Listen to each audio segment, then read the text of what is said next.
Bonjour à tous. Nous allons voir aujourd'hui le cours de grammaire intitulé La proposition subordonnée relative.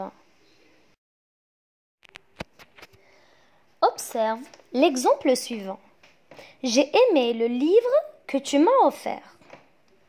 Tout d'abord, il faut indiquer qu'il s'agit d'une phrase complexe. Une phrase complexe est une phrase qui contient deux verbes conjugués ou plus. Alors, comment on va subdiviser cette phrase? J'ai aimé le livre, c'est une proposition principale. Que tu m'as offert, c'est une proposition subordonnée. Mais quelle subordonnée? On va voir. Tout d'abord, le que est un pronom relatif dans cette phrase. Il sert à quoi? Il sert à éviter la répétition. De quel mot? Du mot livre, qui est antécédent dans cette phrase. Qu'est-ce qu'un antécédent? L'antécédent, c'est le mot qui vient avant le pronom relatif. Puisqu'il s'agit d'un pronom relatif qui évite la répétition, donc la proposition subordonnée est relative. Afin de ne pas se tromper, il est important d'analyser cette phrase comme suit. J'ai aimé le livre que tu m'as offert. Nous avons dit tout à l'heure que le que est un pronom relatif qui sert à éviter la répétition. La répétition de quel mot? De l'antécédent, qui est livre. On va revenir à la nature, la première nature de cette phrase. A. J'ai aimé le livre. B. Tu m'as offert un livre.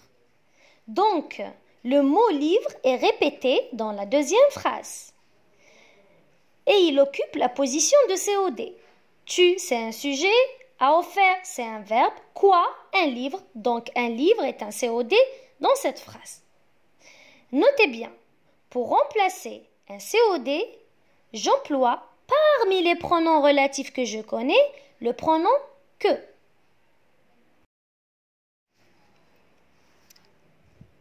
Quels sont les pronoms relatifs les plus employés et quelle est leur fonction? Observez les exemples suivants. J'ai rencontré la personne dont tu m'as parlé. J'ai croisé la femme qui t'a aidé. J'ai visité le quartier où j'ai passé mon enfance. Dans les énoncés suivants, nous avons différents pronoms relatifs. Nous avons dont, nous avons qui, nous avons où. Donc, ces énoncés contiennent différents pronoms relatifs, mais qui ont une fonction différente. Par exemple, là, dont remplace généralement soit un COI ou un complément du nom. Tu m'as parlé de qui? De la personne. Donc là, il s'agit d'un COI. J'ai croisé la femme qui t'a aidé. J'ai croisé la femme, c'est la principale. La femme t'a aidé. La femme occupe ici la place du sujet. Et qui remplace toujours un sujet? Notez bien. J'ai visité le quartier, proposition principale, où j'ai passé mon enfance. J'ai passé mon enfance où? Dans ce quartier. Donc là, il s'agit d'un lieu. Où j'ai passé mon enfance, c'est une proposition subordonnée relative. Alors, j'aimerais bien attirer votre attention sur une petite confusion entre la proposition subordonnée relative et la complétive.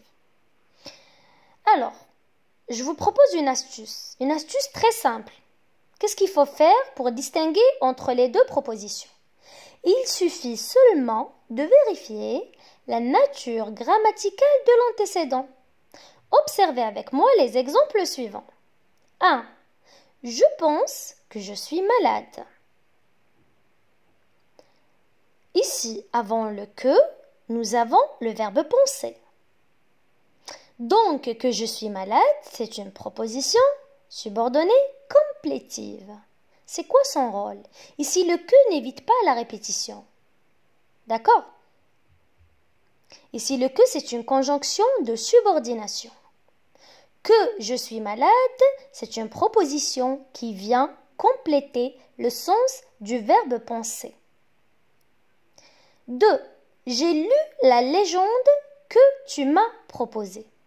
Donc avant le que, nous avons un nom, le nom légende. Donc, que tu m'as proposé, c'est une proposition subordonnée relative. Le que ici évite la répétition du mot légende. Donc ici, l'astuce est très facile. Vous vérifiez uniquement la nature du mot avant le que. Si c'est un verbe, c'est une complétive. Si c'est un nom, c'est une relative. Merci de votre attention. Si la vidéo vous plaît, si vous avez compris la leçon, n'hésitez pas à partager la vidéo avec vos camarades.